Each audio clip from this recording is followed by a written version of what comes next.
Thank you for joining us for Talking Sleep, a podcast of the American Academy of Sleep Medicine. I'm your host, Dr. Seema Khosla, Medical Director of the North Dakota Center for Sleep in Fargo.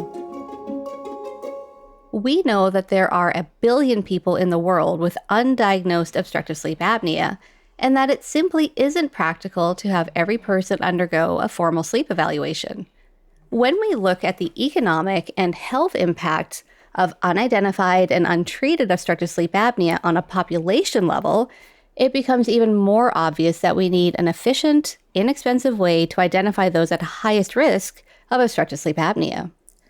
The Samsung wearable received de novo FDA approval for use as an over-the-counter device to assess the risk of sleep apnea.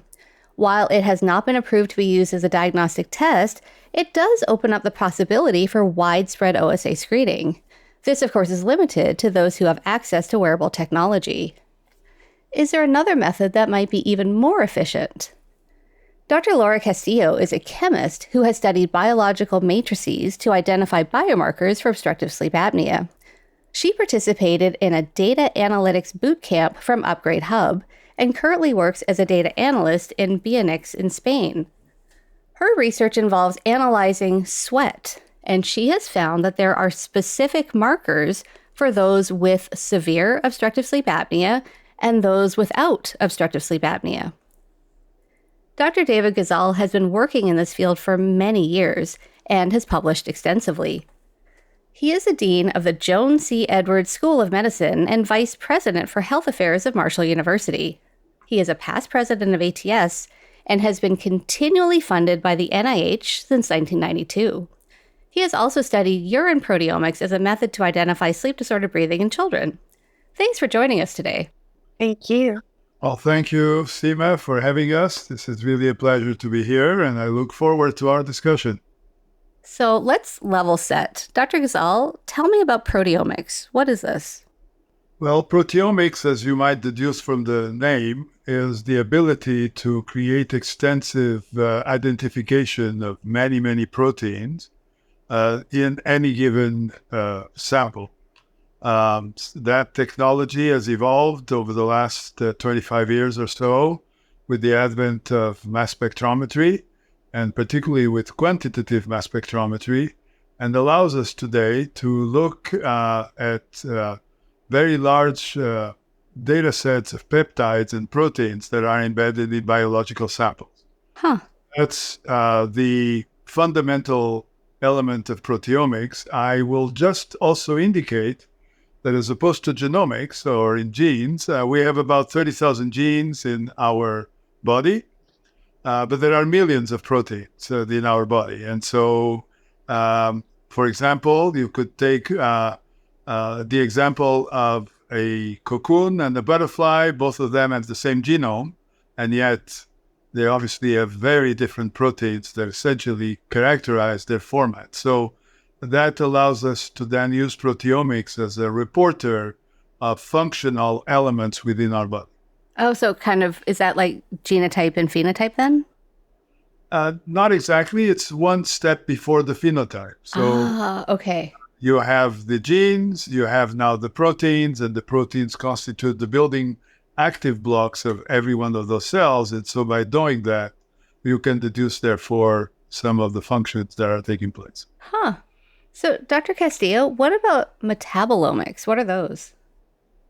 Well, metabolomics is a field of omics very similar to proteomics, actually. But instead of focusing on proteins, we focus on the study of metabolites, which are small biomolecules of the systems.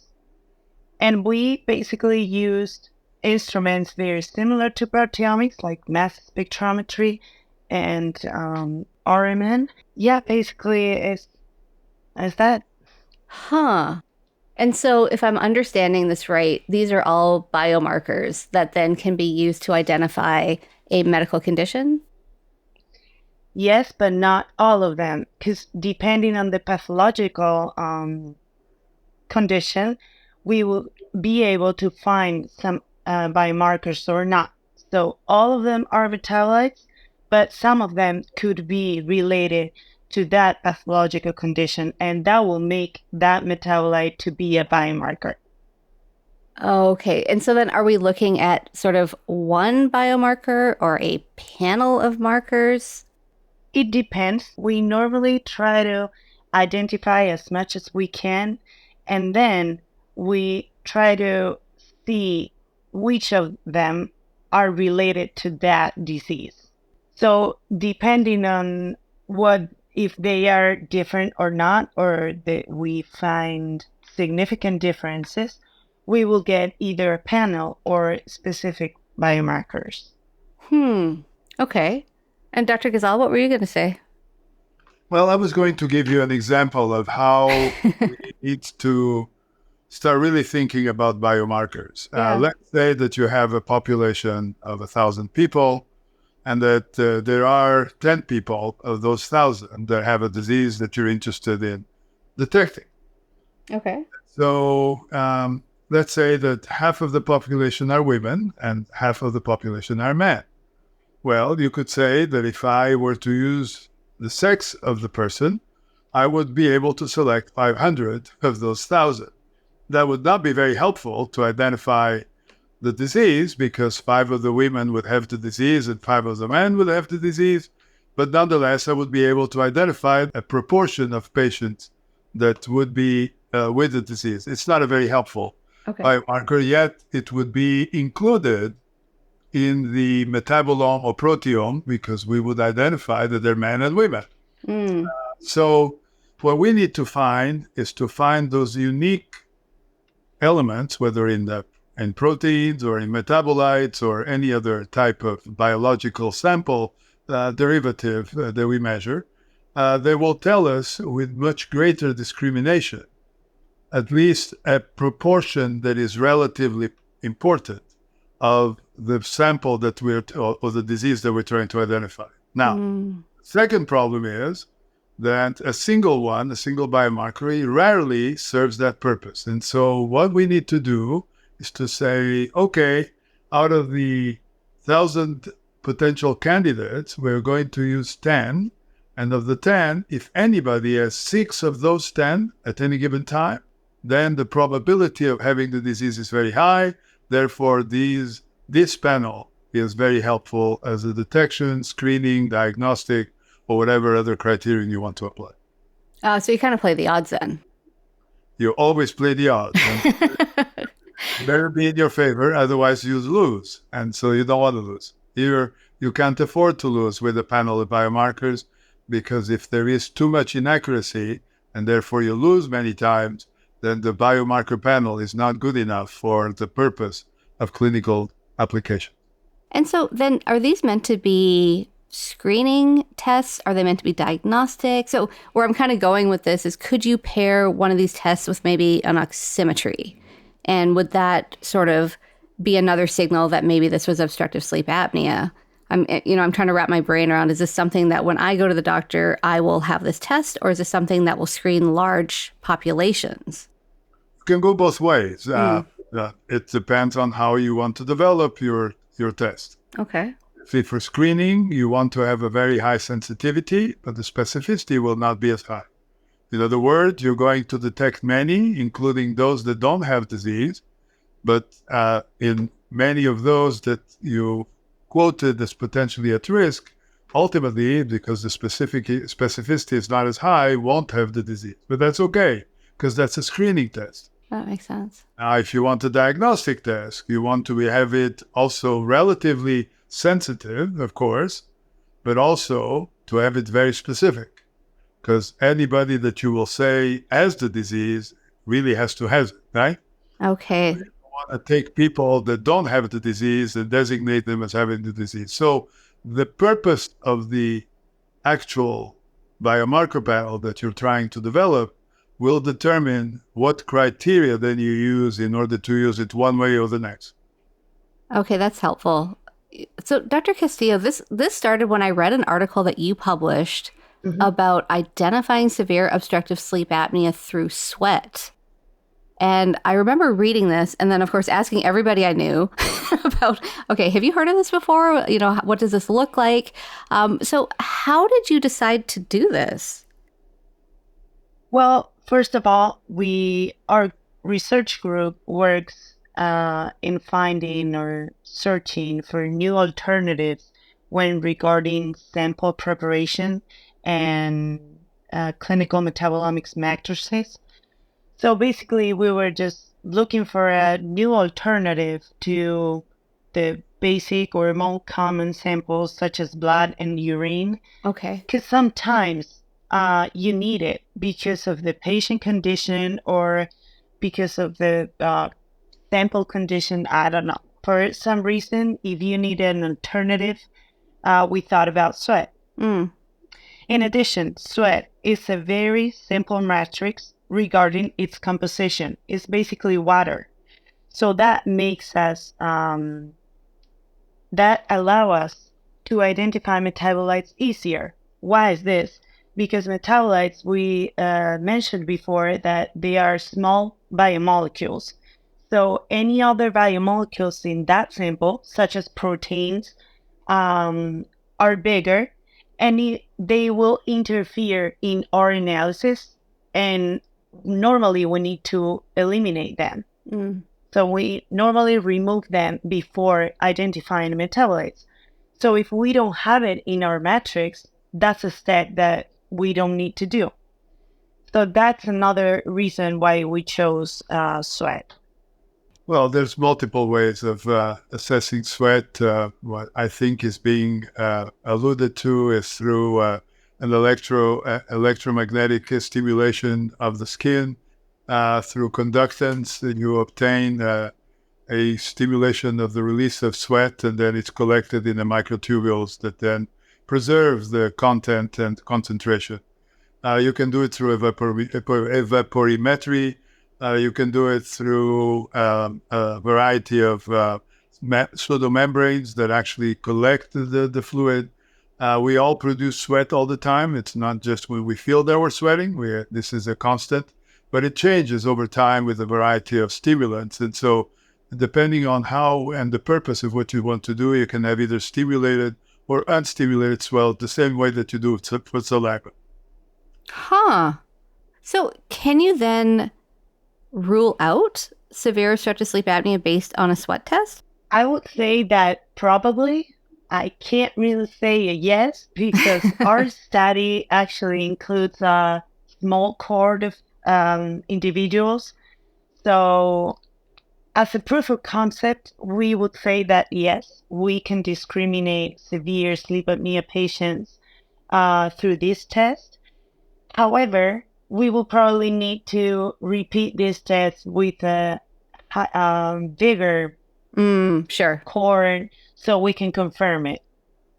And is this specific for obstructive sleep apnea, or is it sort of more of a hypoxic injury pattern? In our case, it's specifically for sleep apnea, actually, wow. because Okay. we didn't even had anyone in the study cohort with other breathing disorders or hypoxic injuries. So I would say that it's specifically for this disease.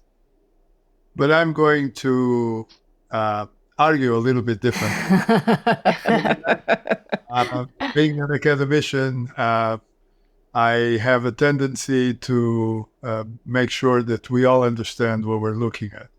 When we test for a specific cohort, as Laura or Dr. Castillo has done, what you do is you take two conditions, a condition with and without the disease of interest, and you look, of course, first and foremost, to see if there are differences that allow you then to implement a predictability or accuracy algorithm on the basis of the number of biomarkers that you decided to use.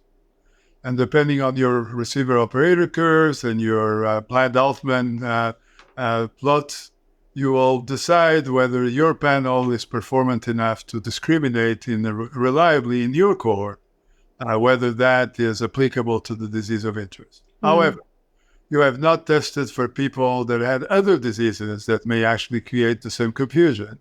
And therefore, if you put, for example, had patients with COPD or lung disease or obesity or things of that nature that may by themselves also change in similar ways, at least in part of the biomarkers, the sweat. And I'm not saying they do. I'm just saying unless you test for a very large number of concurrent conditions that could be also present in patients with a putative diagnosis of sleep apnea, you will not be able to stipulate whether your panel is specific enough for the disease of interest, yes or no.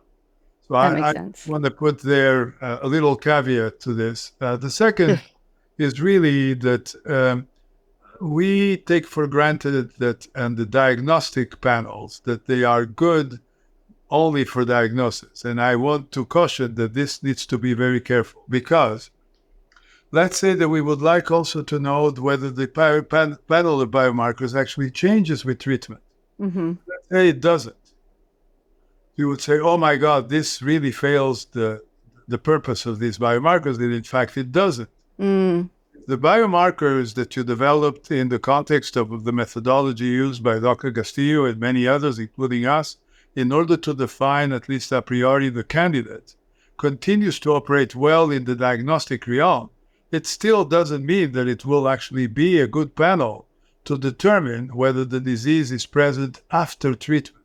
It's only in the naive condition that it needs to be applied. So I would caution, again, not to extrapolate too much out of a single study, but to be very careful, as Dr. Castillo alluded to, but that in order to make sure that this test or this approach does not have too many confounders and too many misleading leads, you are going to have to do much more than simply test a larger cohort. And sort of being very intentional about comparing, like you said, those with the disorder that you're interested in versus those without. And I'll give an example. Yeah. Protein, C-reactive protein is a very frequent marker of inflammation. We, the pediatric realm and others in the adult realm, indicated that C-reactive protein was high and could be high in patients with sleep apnea.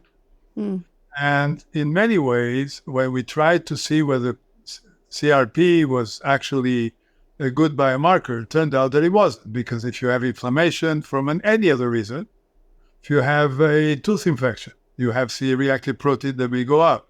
If you have obesity alone, it can go up. If you have any inflammatory disease, it will go up. You have a sore throat or a virus, it will go up. So how do you know that the CRP of a patient with symptoms of sleep apnea is due to sleep apnea as opposed to any of the other concomitant conditions that can lead to the same elevation or similar elevations and therefore lead to a misdiagnosis? So I'm just pointing this out because we need to be very careful when we identify biomarkers to see how selectively specific they are for the disease of interest. So let's take a short break, and when we come back, we'll talk more about OSA proteomics and metabolomics. You're listening to Talking Sleep from the American Academy of Sleep Medicine. Calling all sleep medicine physicians, researchers, and fellows who strive to be at the forefront of their field. The highly anticipated sleep meeting, hosted by the Associated Professional Sleep Societies, is back and better than ever. The sleep meeting is more than just a conference. It's a chance to enhance your skills, exchange groundbreaking ideas, and collaborate on innovative research projects. Plus, attendees earn valuable CME and MOC credits while expanding their professional knowledge. Visit sleepmeeting.org today to register and secure your spot at Sleep 2024. Register by April 21st for reduced pricing. Welcome back to Talking Sleep. We're talking with Dr. Castillo and Dr. Gozal about identifying obstructive sleep apnea by utilizing proteomics and metabolomics. So, Dr. Gozal, you kind of hinted at this earlier about, predicting clinical outcomes or follow-up. So I'm kind of thinking about, again, those biomarkers with intermittent hypoxia. So do you think you could predict morbidity based on that? My answer is always yes. You have to be optimistic to start. Let's see to what extent we can use biomarkers. There's really three major applications for any disease and biomarkers. And it doesn't matter how you obtain them, whether it's through sweat, urine, blood, just name it, saliva. Ultimately, they need to fulfill the criteria that you stipulate and have the reliability and accuracy that you want. Those are to be defined and very carefully defined. And then how they apply to the population of interest. Be careful. People with different diets, living in different parts of the world, may have very different biomarkers for the same disease. Oh, okay. Once you have set your mindset that you want to find a biomarker, one of them, of course, is the screening and diagnostic. Okay? That's what we have been talking about. Mm-hmm. Second, for biomarkers, has to do with the response to therapy. Are we actually able to identify that the disease is not there if we treat the disease Right. by using biomarkers instead of repeating a sleep study, for example, right? Or in Right. children, we do a tonsillectomy, and adults, you put CPAP or any other treatment. And you want to know that if after a certain time, if you were to test the biomarkers again, or at least develop a biomarker panel, that indeed the person is adherent with the therapy or as the disease has resolved because of whatever treatment you administer. And then the third one is about the consequences of the disease. And so that's the morbidity that we identify, in this case with sleep apnea, but with many other sleep disorders. And the question would be, can we identify a panel of biomarkers that will at least elicit a suspicion that patient A suffers from consequence X related to the disease, yes or no? And that is one area of very active research, and one that I believe is absolutely possible. And we have indeed shown that in the urine of children with sleep apnea, there is a set of biomarkers that has some predictability of whether children may be cognitively affected by virtue of their sleep apnea, yes or no. Okay, so tell me more about that. We know how important sleep is, especially in children, and its impact on cognition. So tell me about how we could possibly use this, urine proteomics to evaluate for this. So the first approach was obviously to make the diagnosis, right? Mm-hmm. And we obtained evidence over now over almost 2 decades of work that indeed there are some patterns, reproducible patterns of proteins that emerge in the urine of kids that have sleep apnea. I would not say that we can assess the severity of sleep apnea, but it can at least separate between kids with moderate to severe sleep apnea from those that don't have sleep apnea. So that was okay. But the second thing that we actually explored was whether we could identify an additional set of biomarkers that would potentially indicate that by virtue of their presence in the urine, that they would attest to a risk of cognitive deficit. And the reason is that because of animal models and many other studies that have shown that there is potentially damage to neuronal populations, and there are changes in the cognitive and ability of children that, and adults for that matter, that maybe the urine is providing us with some indicators. And indeed, that's what we found. It requires a panel of several proteins. This has been published. But I think that ultimately, these can be further elaborated for different morbidities of interest. And so that's what I think that a multifaceted panel for morbidity for a disease such as sleep apnea, in my opinion, as we progress in the research that we do and expand this to very large cohorts before and after treatment and association with their phenotypes, we will be able, so probably through artificial intelligence and machine learning, to derive a much better refined combing of a panel that will identify disease, but also morbidities potentially associated with it. Okay, so this sounds really important, and it sounds like something that we should be prioritizing. I mean, why do you think it hasn't really taken off yet? It is a very good question. The first is when you start looking at biomarkers, the field of diagnostics is a very competitive field, and as such, developing chemical systems that requires a very substantial investment is going to be difficult. That's the first thing. Second, do you do the test at home?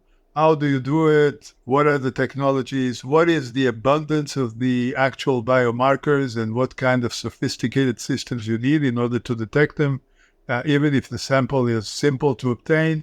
All this creates all sorts of logistics that need to be resolved. Three, the reagents that are needed may be very specific and very sophisticated to put together. And finally, can you use all of that into a point-of-care testing so that rather than inconvenience the patients to come to, collection centers or sophisticated laboratories, you can do it in the convenience of the primary care physician in their office. Finally, there might be a circadian dependency. In other words, maybe you can only test in the morning in fasting conditions, because if you do it in the afternoon or in the evening, you may have a different result. So all these things required a lot of investment and time, very large cohorts, repeatability, address many of the potential variances that allow with it. Because again, if you're not accurate enough and you fail, then you're not really a diagnostic test. And by doing so, you put yourself at risk. So all of that requires a very deep investment of resources, and investors need to be identified, need to be lured into the prospects of the biomarker discovery. And I should point out that the Sleep Research Society and the Academy of Sleep Medicine together put a very large symposium that was also held at NIH several years ago and was published in Sleep, indicating many potential areas of sleep medicine and sleep where biomarkers could be potentially explored. But let's hope that with this podcast and possibly, many more people coming into the field of biomarkers and using combinatorial biomarkers of physiological signals and chemical or proteomic or metabolomic or and different sampling fluids, that all of these will result in a much greater prediction and accuracy and precision in, one, identifying disease, two, identifying successful treatment or lack thereof, and three, identify morbidities associated with the disease. So, this reminds me of something Dr. Eileen Rosen said many years ago at a conference, and she talked about how sleep apnea testing will be a little bit like the evolution of pregnancy testing, right? Like first you killed a rabbit and now you pee on a stick. So first you start with an in-lab polysomnography, and now maybe you have some sort of biomarker test. Well, I should point out something that today is already applied. There are, for example, in exhaled breath, in your own breath, there's a variety of volatile compounds that can be analyzed through smell. There are dogs that can smell cancer in patients. Those studies have been very nicely published. Dogs are being able to identify patients that suffer from cancer and be essentially the diagnostic test. And those are now going into phases of the development of artificial nose with very sophisticated logistics and algorithms that predict whether a particular disease is actually present, even without needing to pee. Just breathe into a machine and you'll get a diagnosis. So I think that this is a field that is clearly evolving. The complexity and sophistication of the detection systems is increasing tremendously, and concomitant with that, I think people are becoming much more innovative about how to obtain samples that are less and less invasive in order to detect more and more accurately a particular disease. And I think sleep apnea will clearly be one of the probably ideal cases for applying these type of technologies in the future. Yeah, I remember reading about they were trying to develop COVID sniffing dogs for the airport. Yep. Yeah. So, Dr. Castillo, let me ask you this question that we kind of jumped around from. So, how do you physically get sweat out of somebody? Well, as Dr. Gozal mentioned before, there are several ways, and you can probably just get everyone to exercise and get the sweat, or as we did it with a device, you induce or stimulate sweating through electromagnetic um, connections. And from there, the sweat comes into a microtube and then you extract it from it. It is true that the sample volume that you get out of that device is not very big. It's we normally get like 30 microliters aroundish if we're lucky, actually. And you need to wait for the sweat to be collected around like 15 or 20 minutes. Oh, wow. Okay. So it's not something that it's very fast or easy. But the good thing about using this device instead of exercising and just getting the sweat in an Eppendorf is that the sample that you get, it's way cleaner because you don't get, cells or any, let's think about if you sweat through your face and then you get that sweat, you will probably get some makeup or body lotion or what other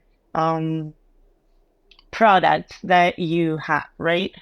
So it's a really nice way to get it, basically because it allows us to analyze that sample very, very easily. I was envisioning that in 5 years, we would have special T-shirts that you could wear when you went to the gym, and then you would sweat and it would turn colors if you had obstructive sleep apnea or if you didn't, or something like that. So maybe that's a little far-fetched for where we are now. That actually would be awesome. And we could dream about that. But it is true that, as Dr. Gozal told us before, it is not something that if you get a panel of biomarkers related to that condition or that disease, it is not something that you will get as a yes or no. It's very relative. You have to take under account a lot of other factors. So I don't think we will get to that T-shirt so quick. But at some point, who knows? AI is there. It's probably close to help us develop more accurate data analysis and get closer to that. Who knows? Well, how about thinking of a headband that you go to sleep with, Ooh. And so you put a little bandana or little headband in your go to sleep, and the next morning, if it's red, you have sleep apnea, and if it's white, you have peace in your home. You're free. Or maybe you just don't sweat. Yeah. or you have green and go home. Dr. Gozal, will you share that story you told me about when you were identifying children who were not succeeding academically in the first grade? Sure. So many years ago, I won't say how many because of obvious reasons, but for quite some time, since I've been practicing sleep now for over 40 years, I've heard from parents telling me how their kids, had problems in scolarity, academic issues, behavioral issues. And then for those that we diagnosed then, and this was the early 80s, so sleep apnea had just been reported by Christian Guilleminault, may he rest in peace, in 1976 for kids. So we really were taking care of very severe kids and at the time, and parents would come back and tell us, "Doctor, the surgery has been fantastic. We have a new kid. It's wonderful." And we said, "Oh, yeah, sure. It's not the go to surgery. that you already are going to be so biased that anything will look wonderful just because you got a treatment. And then, it was time at the time, Dr. Ron Chervin at the University of Michigan and others started also reporting on behavioral issues and snoring, behavioral issues in sleep apnea. And so we decided to tackle this in a more mechanistic way, if you wish, with the limitations of what we knew then. And so we went to the public schools of the city, and we identified in every first grader, for a grader class, we asked the teachers to identify those that were failing in school and the worst two students in the class. And the teachers were a little surprised because when the mayor comes, they want always to recognize the top students, not the worst students. So, but they said, sure, why not? Then so they identified Johnny and Mary, mostly Johnny, by the way, but that's for another day. And what we did to all these students in many, many classes, about 300 kids, we did sleep studies in their homes. That's what we could afford at the time. And of those kids, we had that about 18% had sleep apnea. In other words, when you have academic failure in first grade, the likelihood of sleep apnea is much higher. And that would be estimated for the general population, although we didn't test the general population. But that's what we know from many other studies around the country. And so, but that was not the crux of the matter. What we then told the parents of all those that had sleep apnea was, your kid needs to go to the NT and get an endotonsillectomy, which is the first line of therapy for these kids.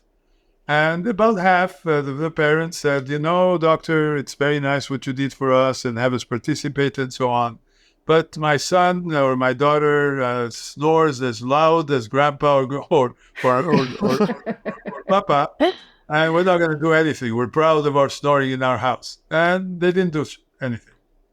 And the other half said, okay, doc, we're going to do what you tell us. And they did. We didn't tell anything to the parents, but we asked the teachers or to the teachers who had gotten treated and who not. But we asked for all the grades of all the kids, the second grade. And what we found was that the kids that had sleep apnea and were treated were actually gotten better academically. And except for 2 of the 26 that were treated, 24 had actually coming out of the bottom of their class. Wow. So this showed us 2 things. One is that sleep apnea likely affects academic performance, and 2, that at least part of it is reversible, right? And so this was really the beginning of realization of a mechanism by which sleep apnea can affect cognition, and really has driven a lot of our efforts to identify kids using alternative biomarkers rather than sleep apnea and cognitive tests or academic performance and so on, to try and develop tests that would in the urine or in the blood or whatever, sweat or breath or any other biological sample, to see how we could potentially use biomarker discovery to identify kids that may be at risk for cognitive deficits or for cardiovascular disease or for metabolic disease as the 3 major consequences, or for sleepiness. And there are substantial efforts to identify biomarkers of sleepiness, as you are well aware. See, that just illustrates how important it is for us to be able to have something that is efficient and deployable at scale to really try to make that impact, right? Because you're addressing that child earlier rather than later. I think we saw some of that with COVID, with delayed diagnosis, and they had further academic disruption. And so, yeah, it just kind of brings us right back to why it's so important to have something that we can use that's a little bit easier and probably less expensive than everyone coming in for a sleep study. Well, I think that not only you're right, but I think that the important part is when you have 1 billion patients around the world, not necessarily everybody has access to sophisticated and easy to access sleep laboratories with a lot of expertise. So the simple ability to do a test, whether it's using physiological biomarkers or laboratory-based biomarkers or a combination of the 2, and use those with sophisticated machine learning approaches and AI to develop really stratification of risk assessment, and then ultimately prioritization of both more comprehensive diagnostics if needed, or interventions, and then more comprehensive assessment of the efficacy of treatment. I think that all of those are going to be the way of the future. And I would at least hope, although hope is clearly not strategy, I would at least hope that some of the biological components would be incorporated into the conglomerate of technologies that ultimately will move forward in the future to simplify both diagnostics, treatment, and outcome assessment. It's fascinating. Dr. Castillo, any final thoughts? Well, I think we just finished with the most important part, which is that undiagnosed, we have a lot of population undiagnosed, and it's something to take care of as soon as possible, actually, even if we're talking about children. And that's basically it, I think. Let's hope and dream about getting something efficient and less expensive than what we have right now, and hope the situation gets better. Dr. Gozal, any final thoughts? Well, I want to congratulate you, first of all, for really prompting this very interesting and stimulating discussion. I was sweating, but I won't analyze it. I would say that the field of sleep is open and replete with a lot of opportunity. I think that finally the world has woken up to the need for sleep and woken up to the important pillar of health that sleep represents. And I think that this is really an opportunity for all of us in the field to start building up all the elements that will lead to the sophisticated approaches that many other components of both health and disease have benefited from for centuries.